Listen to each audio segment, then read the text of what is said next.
I got a quick one. Dr. Johnson, Senator Johnson. Plus, I guess Senator Yatt's coming here, so I'll do a little placeholding.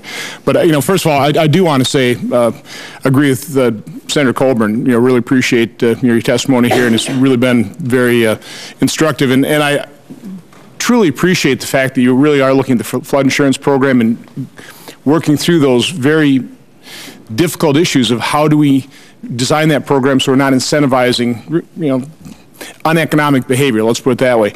But going back to one of the points that Senator Colburn was talking about, just in terms of claims processing, answering questions, coming from the private sector, I'm big into benchmarking, taking a look at, what are the best practices, taking a look at my competitors and going, well, if they're doing it better than I am, how am I doing that? Now, I'm not sure it's always true, but you certainly hear in the private insurance market, disaster strikes and, that claim check is issued that next day.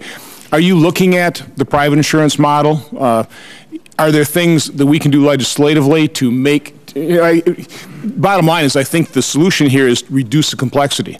I don't doubt that you're dealing with a great deal of complexity, so is there a legislative solution looking at a kind of benchmarked approach that obviously private insurance companies are pretty concerned about the efficiency, the lack of fraud in terms of, making the payments, in terms of reimbursement. So are you looking at that type of model? Yes, sir, Senator, that probably explains some of the delays. We use write-your-own companies. We use major companies who, although it is a national flood insurance policy, they write it, they service it, they adjust it. They want to do their due diligence because they know that if they have made excessive payments or fraud or waste, we're not going to reimburse them. So they do a lot of accounting to make sure their adjusters, as that information comes in, they make those payouts. The second thing is the flood insurance program is not what you would normally find as a commercial model in that it is not designed to do replacement cost. It's designed primarily to make sure that the mortgage is protected and to provide limited consumer benefits.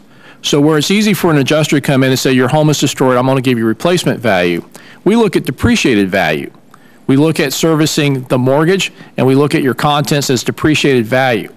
Again, the flood insurance program was never designed by Congress to be what I would call a consumer-friendly. It was to be a tool to provide insurance that nobody else would provide, providing what was essential to protect essentially the mortgage, the lender, and provide some limited benefits to content and household for those people that own their homes outright. But unlike a traditional policy, we use depreciated value. The third parties that write those have to be very diligent in making sure as they adjust those, they do the depreciated values because, again, they're subject to audits by our IGs if they make excessive payments, and we would seek to get reimbursement from them. So the process is using the insurance model. However, the tool itself is really focused on first-party payee, which is generally the lender, depreciated value, not full replacement value. And that is part of what is driven to make it as affordable while making sure the exposure to the taxpayer is not excessive. And Senator, I did host this past Friday my second lender roundtable in the region with the 4 largest lenders in the region. We are working with them, as I said earlier, to streamline and make consistent the policies around disbursements of those flood insurance. What evidence do you have that the work is done? How much do you hold back with the concern that the money may get used for all of those policies? We are working with them to try to get the best practices from the private sector to make them consistent. Okay, and based on the fact that this is way underfunded, I'm not encouraging you to, change it to replacement value. I understand that. I appreciate the fact that this is insurance of last resort, and that's the way it should be handled. And obviously encourage you to keep working on the pricing model so that we reduce the risk.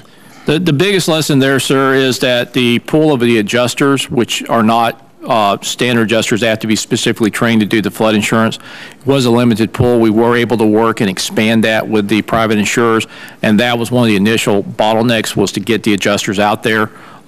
So the lesson learned there is that pool is not sufficient given the large, dense population areas. We're continuing to work with the private sector to see how do we continue to maintain a larger pool of trained adjusters for flood insurance. Okay, again, thank you for your testimony, Mr. Chairman.